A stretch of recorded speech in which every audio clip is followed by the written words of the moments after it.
Hey everyone, and welcome to the Them Before Us podcast. Today we're continuing our Pro-Child Politics author series with contributor Phil Kerpen, who wrote our chapter on debt. Phil Kerpen is the president of a 501c4 advocacy group called American Commitment and a 501c3 educational charity called the Committee to Unleash Prosperity. Mr. Kerpen has previously served as vice president for policy at Americans for Prosperity and as an analyst and researcher for the Free Enterprise Fund, the Club for Growth, and the Cato Institute. Mr. Kerpen, thanks so much for joining us today. Oh, my pleasure. I'd love to start by just hearing a little bit maybe about your career trajectory. What drew you to be interested in caring about government fiscal responsibility and the debt and finances and things for the American people as a career? Yeah, I've been working on this stuff for a long time. I would say I started out interning for Steve Moore at the Cato Institute in the Fiscal Policy Studies department. And I was really interested in doing that because I had come from an academic debate background where a lot of these things got debated. And it's kind of like, okay, where can we actually do something about it that can have an impact? And that's kind of why I applied to Cato and came to Washington originally back in 1999. And then when Steve Moore started Club for Growth, the idea was, let's take the ideas we've been working on at Cato and in other think tanks and try to apply them into the political sphere by backing candidates who actually believe in these ideals of fiscal responsibility and low taxes and economic growth, and getting involved in particular in Republican primaries. And then I went with Steve to Club for Growth, and I was there for about 5 years. And then there was, after the 2004 cycle, which was somewhat disappointing, there was sort of a crack up with the board of directors. And we ended up leaving Club for Growth. I left with Steve. We started a new group called Free Enterprise Fund, which was fairly short-lived. Steve abandoned me for the Wall Street Journal after just a few months. And then I had a parade of different bosses and board things and other goings on. That organization is defunct, but it actually won a major Supreme Court victory in a case called Free Enterprise Fund versus PCAOB, which was a big landmark appointments clause case. But by the time we won at the Supreme Court, the organization was defunct. So we couldn't get any media or attention or execute kind of the legislative strategy was supposed to be associated with that. And then there was a grassroots group called Americans for Prosperity that was getting a lot of attention in town around that time. And I went and I actually pitched them on adding a policy department, which they didn't have at that time, which is interesting now because that's a huge part of what that organization does now is policy. But I pitched them on, like, if you're going to be getting activists organized and engaged on issues at the state and federal level, you really need to have a policy department that's developing the material, synthesizing what's going on in the various think tanks, so you can get something that's kind of activist friendly into people's hands. And they agreed and they hired me. And then I was sort of part of AFP and kind of the Koch Industries Network. And David Koch was the chairman of the AFP C3 at the time. He's since passed away, unfortunately. But I was there for about 5 or 6 years when I decided in the 2012 election cycle to start my own organization. And that's when we started American Commitment, which is really geared towards jumping in on whatever the fiscal, economic, or regulatory issue is where people can make an impact, where a little more citizen education and engagement might tip the outcome in a more free market direction. So we do a lot of letters into Congress on upcoming votes and a lot of letters into regulatory agency comment dockets. And really, rather than specialize in just one issue, we try to kind of cover the field broadly, all the economic issues, but hone in on the things that are really on the margin at any given point in time so that people can have as big an impact as possible. And then a few years ago, actually 2020, I guess it's 5 years ago now, Steve Moore asked me to join the group that he had started with Art Laffer and Steve Forbes and Larry Kudlow called Committee to Unleash Prosperity. And so Steve and I reunited on that. I also now do both organizations, American Committee and Commitment and Committee to Unleash Prosperity. And we do a daily newsletter with Committee. It's an educational group, really supply-side economic analysis, and it doesn't do direct advocacy like the C4, but it just does education and research and analysis. And then, we started this newsletter like the first week of COVID lockdowns, and I thought it was going to last a week or two. And I ended up becoming like, an amateur epidemiologist following all these virus charts and all this stuff for what ended up being years. And we actually still do that daily newsletter, and it's free if people want to get it every weekday. And it's, obviously no longer COVID focused. Now it's more broadly focused kind of on all the economic and political issues. And if people want to check that out, Unleash Prosperity.com is where you can sign up for that. And I think it's a pretty good product. So that more or less covers the last 25 years of my life and tells you kind of the stuff that I work on. You can see why when you asked me to write the chapter about debt, I said yes, because it fits in so squarely with all the things I've been doing. Yeah, for sure. And it's so important because so many of us, you're talking right now to an audience of lay people that are primarily concerned with marriage and family issues, right? So that's what Them Before Us does. And this book is Pro-Child Politics is really nice because it's really trying to give everyone a primer and some resources about a variety of different topics that still impact all of us as the American people, but primarily children. But, I imagine that you are driven nuts by just the political rhetoric you hear. I mean, there are things that even to me, you hear that we have enough money to give illegal immigrants different amounts for different things. And then we have a big natural disaster. Now there's not enough money when you know that they're just spending money on anything they want at any given time. Kind of both sides of the aisle are doing that. So it all feels very big, confusing, out of control. It doesn't feel like I, as just a typical person and a voter, can really do anything about it. So those resources will be really helpful to people, and the chapter will be really helpful. You start your chapter with a really stark reminder of what the debt is going to do to individuals, but you start with a little picture of a person named Noah. So my friend's first grandson, Noah, was recently born. As he took his first breaths, he was already saddled with over $78,000 in federal debt that he had no say in accumulating. And the national debt, I even just looked at the debt clock. I don't know. Would you say that thing's accurate? That website that's like tracking all the different little things. It says we're at 35.6 trillion. You can just watch it clicking up your life, your money going away. Yeah, I mean, you need to be a little bit careful of that because about 9 trillion of that is money that the government owes to itself. It's trust and accounting from Social Security. So the actual debt held by the public is probably, 26 trillion, something like that right now. But and you say that in the trillions chapter. is what does trillion mean to anyone? That's why I think the amount that a baby right today owes is a more salient amount. And, I think when I wrote the 78,000, I was only able to get 2023 data. So it's probably over 80,000 now. So it's a very large amount, but it's not an incomprehensibly large amount. We kind of have a feel for what that means, from other things we might owe debt on, homes and cars and what have you. Right. Yeah. And you say for an adult, in that same instance, that baby Noah, by the time he's in his mid 30s, would owe then $225,000 of the national debt. So you see that it's growing, and that's if we stay on the path we're on, it's rising very, very sharply. So it's not like it's not like you're paying it down and it's being less. In fact, if on the projections one, we keep spending a lot more than we bring in revenue, so that debt burden just keeps growing. And we do hear politicians particularly talk about, this is one of the first lie you talk about in your chapter is that federal spending stimulates the economy. We heard that in COVID a lot. They sent everybody a check. This is so it'll help people get through the problems that they're facing, or it will, they're going to get this money and then put it back into the economy. But so why is that not true, that federal spending and the government, whether they're putting money into, they say housing, or they're putting it into infrastructure or roads, why isn't that helping the economy? Well, every dollar that the government spends into the economy, it first extracts out of the economy. There are only 3 ways that government can get the money that it spends.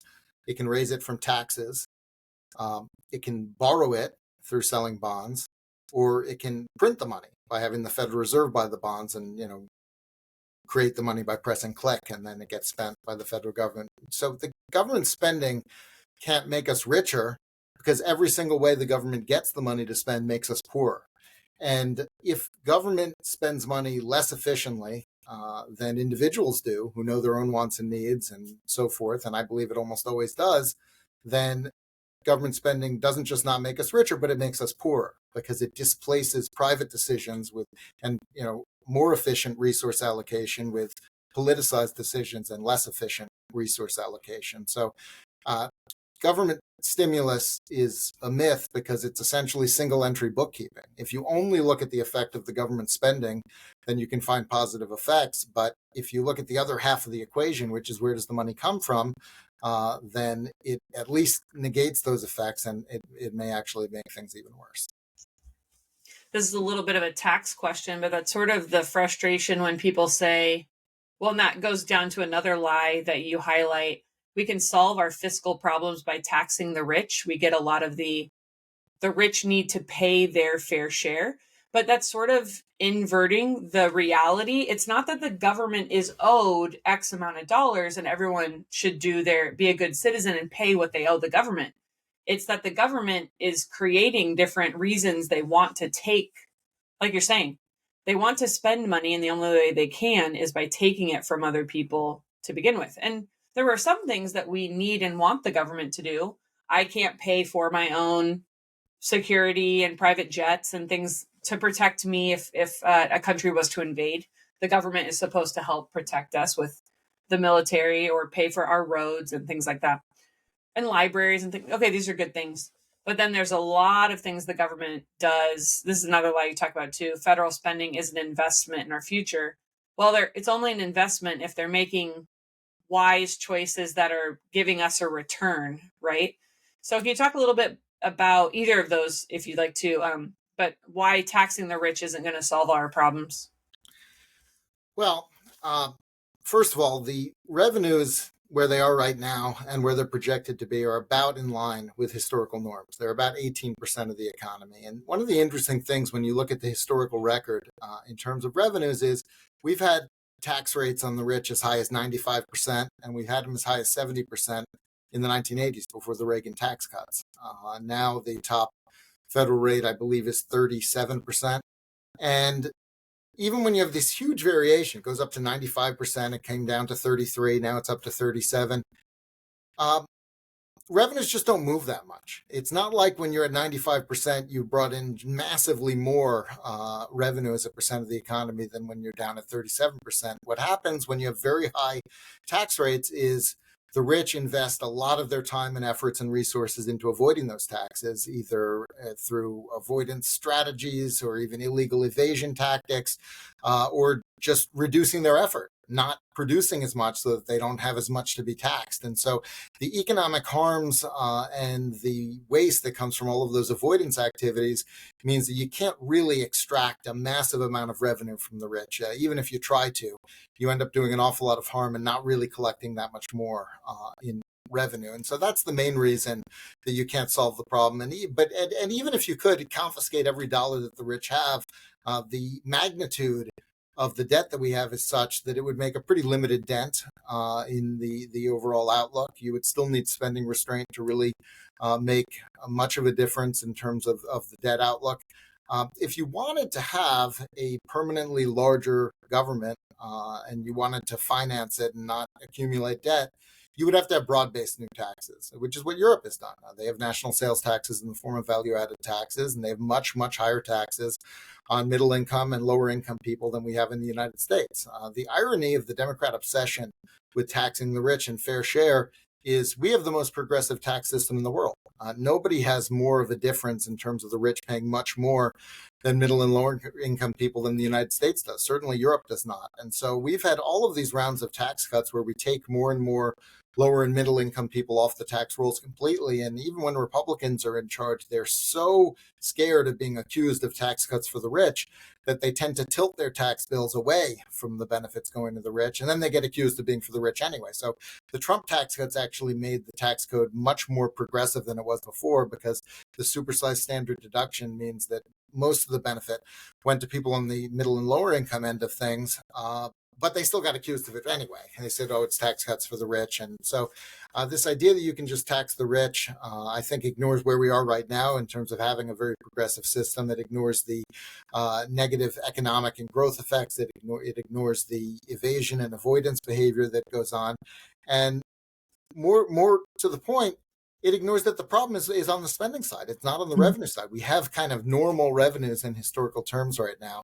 And so unless you're going to have a much larger government as a percent of the economy than you had historically, the solutions need to come on the spending side, because that's where the problems are. Yeah, it sounds like we would never be able to get out of this debt issue without a significant decrease in our spending. And it does seem like when it kind of depending on whoever's in power, then they'll approve the same spending bills. And actually, there's another reason too that tax hikes, even if you could extract much more revenue, wouldn't be a great solution. Which is, if you have a higher tax burden on the economy, you're going to have a degraded economic performance. You will have less work and savings and investment and capital formation and all of the good things that drive rising living standards and economic growth. You'll have less of them if you tax them more. If you impose a burden on them, you'll have less of all of those things. And that means you'll have lower incomes and you'll have kind of a worse performing economy over time. And you might avoid the debt accumulation crash scenario. But without the debt accumulation, you could have the economy growing pretty well while the debt accumulates and then have that crash. Or you could have the degraded economic behavior now and not have the crash, but you might end up at the same exact place economically. Whereas if you solve the problem the right way by getting some restraint on spending, then you could have good economic performance and avoid the crash as well. So that's really the solution that we should focus on if we want the best possible economic outcome. Yeah. And so I appreciate what your organizations are doing, because it sounds like you're helping educate people on the candidates that are serious about doing these sorts of things. Have you seen places where this is successfully being done at the state level? Yeah, I mean, I think the most famous tax and spending limitation is in Colorado. It's been degraded a few times since it was originally passed, but it's generally been very effective at limiting the growth of spending and taxes in that state. It's a little bit different in general on the state level because most states don't have the ability to run large deficits. They're sort of limited in what they can do in terms of bond issues. So most states generally tend to balance their budgets or close to it. And so it's not, the danger isn't as great. The possibility for imbalance isn't as great at the state level. But we certainly have seen a number of effective tax and expenditure limitations on the state level that have made a big difference. And also internationally, kind of the best model that we have is what they have in Switzerland, where they actually have a real limit on spending that can only be overridden by a referendum vote. And they've had, they had an increase in spending like everywhere else during the COVID lockdowns, but theirs was much less than we had, for instance, in the United States. And they've generally, since they adopted a constitutional limit on spending, they've had much, much better fiscal outcomes. And so that's kind of the best solution is a constitutional constraint, a hard cap that limits spending other than, a true emergency situation, I would say with a supermajority or with a referendum requirement, something like that, where, if there's a real emergency, you can get permission from the people to override it. But the rest of the time, you should have a limitation on government spending. And if you have that limitation, if you have that cap in place, and we've had sort of soft caps at the federal level, statutory caps that have various holes in them and so forth. But there's some pretty good research that when caps are in place, even weak caps, you get lower spending than you get when there are no caps in place. And that makes all the sense in the world, right? Because if you don't have some kind of a constraint to force prioritization and trade-offs and a discussion of what really is more important than something else, you get these sort of worst case scenario agreements where I'll put in your priority and you put in my priority and we put in his priority and we just spend all the money on everything that all the politicians want, and everyone wins except for our children and grandchildren that get stuck paying the bill. And so you really want to have some sort of hard cap, or at least a soft cap, in terms of the overall level of spending, because then you force discussion of trade-offs and prioritization. Yeah. The one truth that you identify in your chapter is that if we don't apply the brakes, debt disaster will visit our children. Can you talk a little bit more about that? Yeah, I mean, I think the most vivid example of this is what happened in Greece when they had failed bond market auctions and they had a meltdown and a crisis, and they had to, have massive spending cuts and tax hikes as sort of imposed austerity measures so the rest of Europe would bail them out. And the U.S. is on track for a Greece-style meltdown if we continue to run massive structural deficits every year and then pile on new one-time spending deficits on top of that with emergencies and new social programs. Nobody quite knows when it will happen. And we have sort of the advantage or curse, depending on how you think about it, of being the world's reserve currency. So we've got a much longer leash than other places. We can print our way out of debt to a certain extent. We're not going to have a failed treasury auction for the most part if the Fed can just, electronically print more money and buy the bonds like we saw during, all the COVID relief spending. But if we stay on the path that we're on, and you look at that debt curve and you see it just goes up and to the right as far as the eye can see, at some point we will have, one of two things happen. Either we will have a Greece-style meltdown where there are just no buyers for our debt, and we have to have the emergency crash measures that have a massive negative economic impact, or the Fed will just chronically print the money, and we will have chronic, 10, 12, 15% inflation, or worse, potentially even hyperinflation, and destroy the currency like we've seen in places like Argentina. And, either one of those scenarios will dramatically reduce, quality of life and kind of the wealth that's available for our children and grandchildren when and if it occurs. And if we don't alter the course that we're on, it is inevitable that there will be a reckoning of some sort at some point. No one knows exactly when, but it's the most predictable crisis in the history of the world, because you look at these charts, and I think it was economist Herb Stein who said something that can't go on forever won't. And Right. This is something that can't go on forever. And so I promise you it will stop at some point. I don't know exactly when. I don't know exactly how. But if we don't head it off with sensible policies to alter the trajectory and, limit government spending, limit acquisition of debt so the economy grows faster than debt and the burden becomes more manageable over time, if we don't do that, then we're going to be forced by events to address this in a way that's going to be very chaotic and very damaging. Yeah. So as we're thinking about the election coming up, well, the sun is moving. I have a live, you can see the environmental studio here. Sound, so I've got protection on this end. Okay, for people who the election's coming up and they want to make an informed decision, what do you see as sort of the two scenarios if the Democrats get into power? Let's say they win all three houses, all three parts of government, or if the Republicans win all three. What do you see as those two scenarios?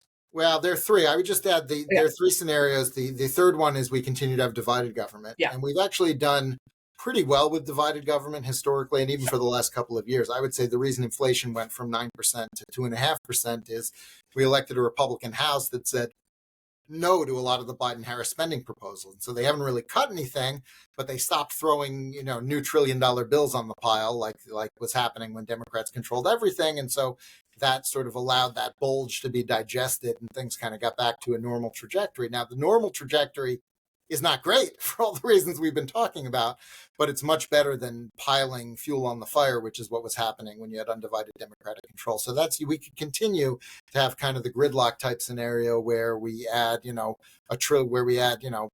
a trillion and a half in debt every year, and it's kind of chronic deficits, but we don't pile new Green New Deal and new sort of, Democratic spending priorities on top of that. That's probably the base scenario. Then you have the nightmare scenario, which is unified Democratic control with no alteration in their behavior, and the whole Biden budget with all of its massive increases in spending gets enacted, and we go back to 9 or 10% inflation, and we go back to even larger deficits, and as far as the eye can see, because and let's say they add huge tax hikes as well, which means we start contracting the economy and we have a recession at the same time we have inflation, a stagflation scenario. That would be kind of the worst case scenario. Now, maybe Democrats get in and they don't pursue all of that and they trim their ambitions to avoid that worst case scenario, and maybe you get something more like the divided government scenario. That would be kind of the optimistic case for a Democratic win. Now, the third scenario is you get a Republican sweep. And of course, we had this after 2016 election for a couple of years. They, to be honest, didn't accomplish a whole lot on this issue. Spending continued to rise. And then, of course, we had the COVID lockdowns and the kind of the breakdown in spending discipline, which did start under Republican control, although by that time there was a Democratic House. So that was kind of a divided control scenario. But let's say we get unified Republican control. What would the optimistic scenario be? The optimistic scenario would be they do this commission with Elon Musk. And unlike every past blue ribbon panel and commission that creates itself as a new bureaucracy forever on top of the old ones, this one is different because you got a guy who's the CEO of 5 companies and he's not looking to build a new federal bureaucracy, and he's got limited time, and they cut right to the heart of the matter, and they make major spending reduction recommendations, and many of them can be implemented perhaps on executive authority without Congress. And you have a President Trump who's serious about that, and you have a significant reduction in government spending coming out of that, and we alter the trajectory for federal debt based on that. And we have major deregulation as well, which boosts economic growth, and we're growing both the denominator and shrinking the numerator, and the debt burden becomes much more manageable. That would probably be the most optimistic scenario. Now, the slightly less optimistic or even pessimistic scenario for Republican control is they come in and they drive defense spending up through the roof, and they don't cut much domestically, and they kind of say, sorry, we have to do it. And they kind of, don't deliver on their promises. And we've certainly seen that in past Republican majorities. And you kind of get a continued accumulation of debt, or even an increase if the defense buildup is really enormous and they don't cut anything domestically. So I think that every outcome of this election, we've got both optimistic and pessimistic scenarios. And what I would say is, first of all, I do think the potential for a really good scenario is much better under Trump than it is under Harris. Now, that said, maybe Harris brings in Mark Cuban or some other business leader. She does her version of an efficiency commission. I'm not that optimistic such a thing would happen, but maybe it's possible. But I think that the really key thing for people, and I know, most of your activists are more on the social side, but I hope they've got some time to weigh in on this fiscal stuff, because no matter what happens in the election, there's a big range of outcomes. And a lot of what happens depends on the extent to which we make it politically necessary for our elected officials to care about this and to actually cut spending. And, one of the reasons we tend to lose on this issue is anytime you talk about cutting spending overall, people say yes, and it's popular. But once you talk about cutting a specific program, the beneficiaries of that program care a lot about it, and everyone else cares a little or not at all, and it ends up not being cut. And so I think that if when it comes time to do any of the budgeting or any commission or any process that comes next year, we need people to weigh in. We need letters written to the members of Congress. We need comments sent to the commission, if there is one, from people who say, I support these cuts, even if a cut might hurt me directly, I support them overall, because we've got to have a process for changing this overall fiscal trajectory. And I think, if we can make it so that members of Congress and maybe commission members, if there is a commission, if they see a downside attached to not addressing this, then I think they're much more likely to do something positive. So that's really going to be our focus next year, is kind of getting people that information of what's happening and giving them, the click here to weigh in stuff, so that people can try to, attach some consequence to being on the right side of this. I do think too, what we found with them before us is, granted, social issues, it's easy to connect them to how they impact people, human beings. But it does seem like telling these stories of children impacted, stories of families impacted, when it comes to things like debt and taxes and foreign policy, really would help move the needle. We've talked a lot about how the left and more progressive folks have always used story a lot better than us, whether they're trying to just manipulate or whether they're just trying to grab the heartstrings and tell a story. But the right maybe hasn't done as good a job of that. And so I love that your chapter has a number of graphs, and it's really trying to explain and make these concepts easy for us to understand in 3,000 words. But we're also talking a little bit about that human element. Kids are the ones who will pay the price for this. When we talk about that inevitable breakdown, kids are the ones who are going to pay the price, and grandchildren and their grandchildren, and on and on and on, if we don't start doing hard things and try to make a difference. Right. I mean, I think that's the main point is, it's hard. It's hard to cut federal spending. It's hard to change the fiscal trajectory. But the options are going to be much, much worse if we do nothing. Just some of us won't necessarily be around, but our kids certainly will. And so I think that, there is sort of a moral aspect to it. I mean, it's not as immediate as some of the other issues you deal with, but I mean, to place a significant debt burden on a generation that hasn't even been born yet, and on a generation of young people right now who are just starting out in life, that limits their opportunities. It limits their possibilities. And it's wrong for us to do that to them when we do have the means, if we can muster the political will to prevent that, to address it now. Yeah, that's so good.